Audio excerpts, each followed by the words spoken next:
Bankers, welcome back to another episode of Beer Huntress. I hope you're all exceptionally well. You all know the deal by now. We're going to spin the wheel, it's going to pick a style for us, we're going to pick a beer from there, and then we're going to review the tasting notes. I've got some interesting beers lined up, so I can't wait to see what I'm going to be drinking this evening. Shall we go? Let's do it.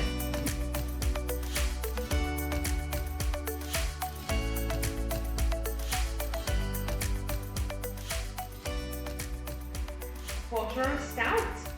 Oh, excellent.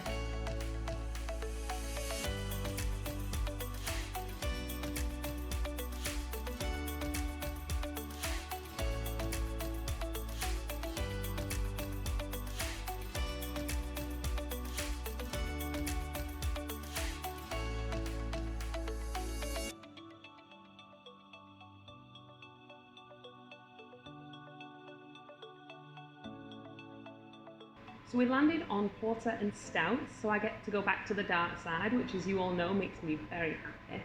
But I've gone for a brewery that's not particularly well known for their dark beers. Their reputation comes from their dippers and imperial IPAs and other beers such as that.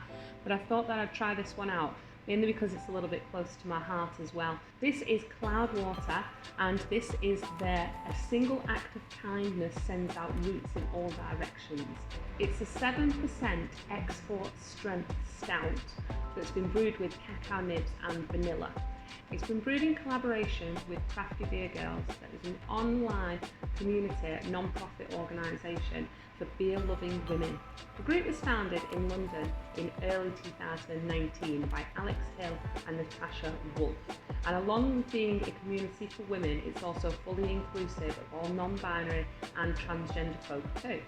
For women in Crafty Beer Girls, working, enjoy, or simply just support the brewing industry, and they champion each other as well as women outside of their own particular circles and the great women throughout history that have contributed to beer.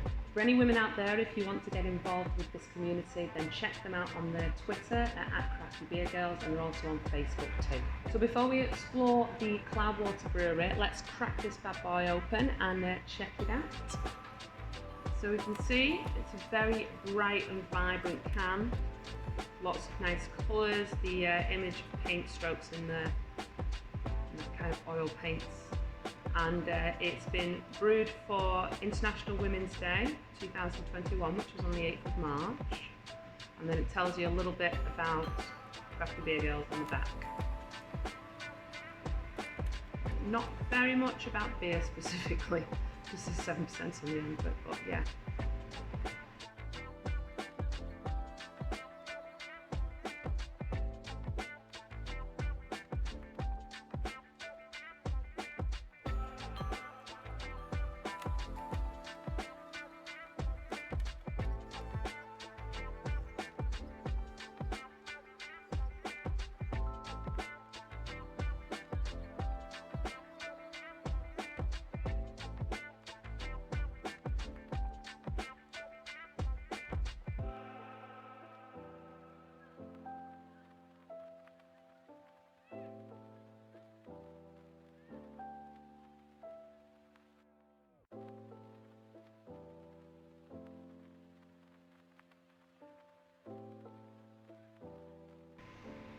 Checking that out, absolutely beautiful dark tan head on there, really stunning. It poured so thick and just black as night. Looks absolutely incredible, really dark in appearance, really luscious, really thick. I think this is going to be a bit of a beautiful one. Now, as I was saying, the brewery for this is Cloudwater, and they're based in Manchester. And they were founded in 2014 by Paul Jones, who had no previous experience with brewing at all, and a gentleman called James Campbell, who was the ex-head brewer from Marble, who were also in Manchester. Once they'd secured their premises on Piccadilly Trading Estate, they had their 15-barrel plant imported in from the US. Now, this is quite a large kit for a brand new brewery, and it sparked an awful lot of anticipation amongst the beer world. This anticipation was definitely rewarded, and Cloudwater now have quite a considerable reputation in the craft beer industry. Their first beer didn't come out until February the 14th of 2015, and since then they've made hundreds of different beers. Once again, we're touching on a brewery that doesn't have its core range as such. They constantly alter and adjust the beers that they're making so that they have a fresher, brand new beer all the time, and different brands and different series coming out. In 2017 and in 2018, Cloudwater was ranked amongst the top 10 best breweries in the world on Rate Beer, and this is the only UK brewery ever to have entered into that top 10. Cloudwater's name was chosen because it was two simple English words that were put together in quite a novel way. But there's also reference to it being a translation from a Zen Buddhist term, Unzu, which is a Chinese poetry book, and it's all about the philosophy of wandering Buddhist monks. The brewery's logo is considerably minimalist. It's just a cloud with water on the bottom of it, but it's very well recognised nowadays because of their reputation. The reason that Jones wanted to keep it quite minimalist is because he didn't want to go down this kind of macho logos and branding that a lot of other breweries have gone down. The other nice thing about it is that the colours used in the logo change seasonally alongside the brewery's beer ranges. I am eagerly anticipating this one.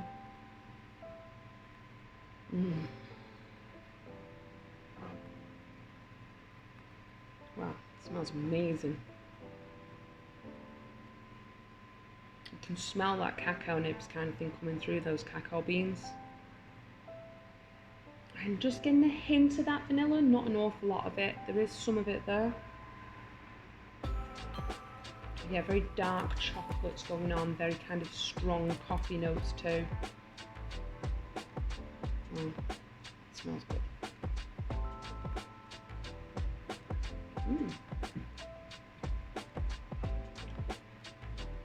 It's quite earthy. It's very earthy, in fact. That is surprisingly, yeah, it's surprisingly, how do you put it? No, what's the word for less sweet? It's less, it's a lot more. I was expecting a really, really sweet stout. That's what I was thinking it was going to be. But it's not. It's actually really quite, almost quite dry, heading towards kind of a dry stout kind of taste to it. I'm a little bit shocked by that. I was thinking it was going to be very, very heavy on the adjuncts and very kind of super sweet, but it's really not.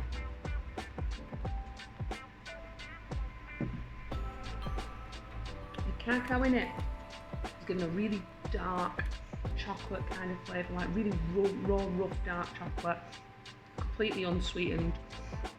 There's a very kind of grainy earthiness to it, almost like the bottom of a filter coffee pot, and that kind of grainy kind of coffee kind of flavour to it as well.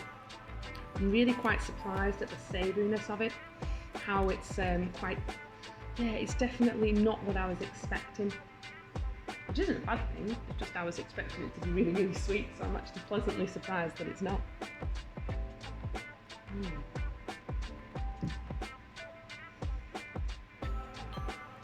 It's really pleasant.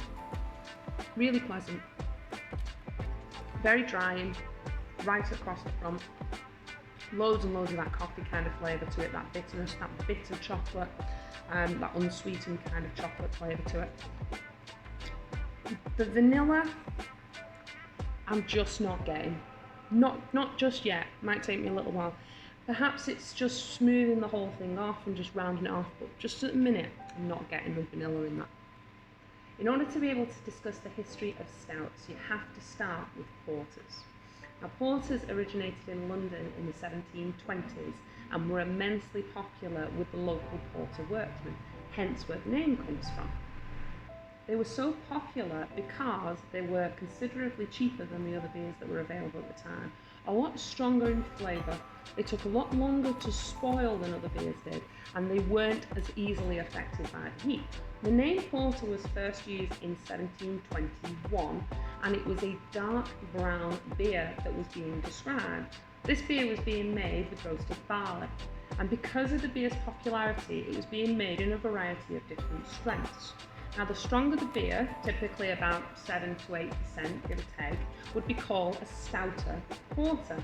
So you got a stout porter, and that's where the term stout comes from. Because of this, stout and porter's history is intertwined, and although stout is a reference to the ABV rather than it is to the colour, stouts are now generally associated with dark beers. Now there is a great deal of disagreement between the brewing industry on the subject of whether or not a stout and porter are the same thing or if there's no difference between them.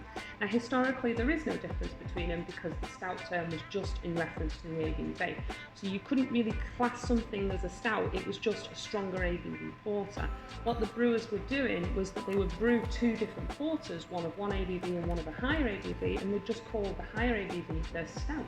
More recently this has now changed. And although it's not a hard and fast rule, because we are in the craft beer world and we're constantly calling things whatever the hell we want to, but generally stouts are now referenced such things such as dry stouts, imperial stouts, milk stouts, sweet stouts, things such as that, whilst porters are usually to describe a beer that's been made with roasted malt barley. So the darker the beer, the darker the malt that they're going to be using in it. And when you've got a beer such as this, which looks jet black, I'm assuming they're going to use quite a considerable amount of coffee and chocolate malt in there. And I'm also getting those flavours coming through on the profile too, so that seems to correspond. The darkness of the head suggests an awful lot of dark malt in there as well, maybe even some black malt to really kind of give that really intense dark colour. Now in terms of the adjuncts and the additions of the cacao nibs and the vanilla to it, well, we all know what vanilla is. But have you ever come across cacao nibs before? And do you know what they are? What exactly does cacao taste like? So raw cacao is a sweet and nutritious pulp that also contains seeds that are known as cacao beans. They're also referred to as cacao nibs as well. Now these have got a really bitter, earthy flavour, really, really unsweetened dark chocolate, all those notes that I was getting coming through on those first sips. And it can also give a really kind of bitter, coffee-esque kind of feel to it too. Now that's definitely what I'm getting from this. All those cacao flavours that have been suggested are on this profile. That really unsweetened chocolate that I got straight away, that really intense kind of coffee grounds thing that I was going on with as well. There's definitely a bitterness to it too.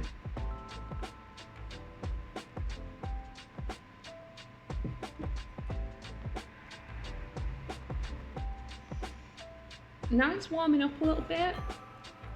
That vanilla I think is just starting to kind of creep in just across the back, and it's maybe just hiding and masking that bitterness a little bit.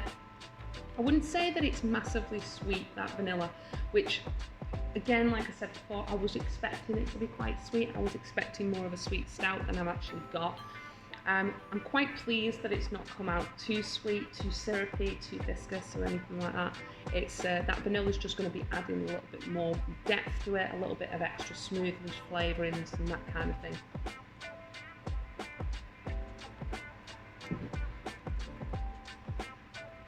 But overall, I'm just hugely surprised at how moreish that is, just how it's really thick, it's got quite a bit of weight to it. It's only 7%, and I know I say only, but obviously for me that's a session beer, but only 7%. I'm surprised at how much depth it's got and how much weight it's got to it. It's I wouldn't be totally shocked if you'd have told me that was heading towards the kind of 9-10% imperial kind of level, so it's got a really, really decent body behind it.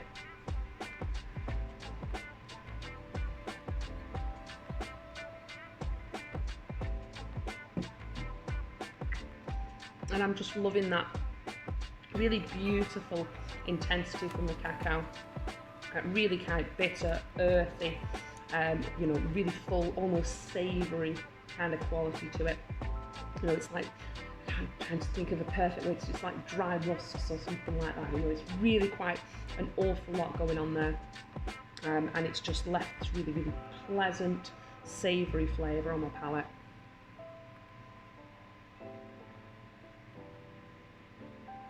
Wow. Wow.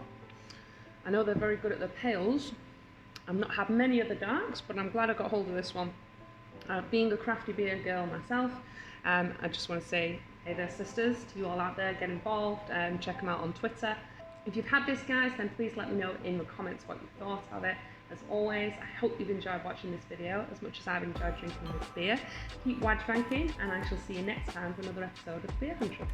Cheers! If you enjoyed this video, guys, then please like, subscribe and share it with your friends. Hit that notifications button to get alerts when our new video is out. We're also on Facebook, Twitter and on Instagram, so check out the links in the description and follow us on there as well. If there's anything you'd like to see us review, please pop it in the comments and we'll pop it in the pump for later. Keep wajbanking, and I shall see you all next time for another episode of The Beer Huntress.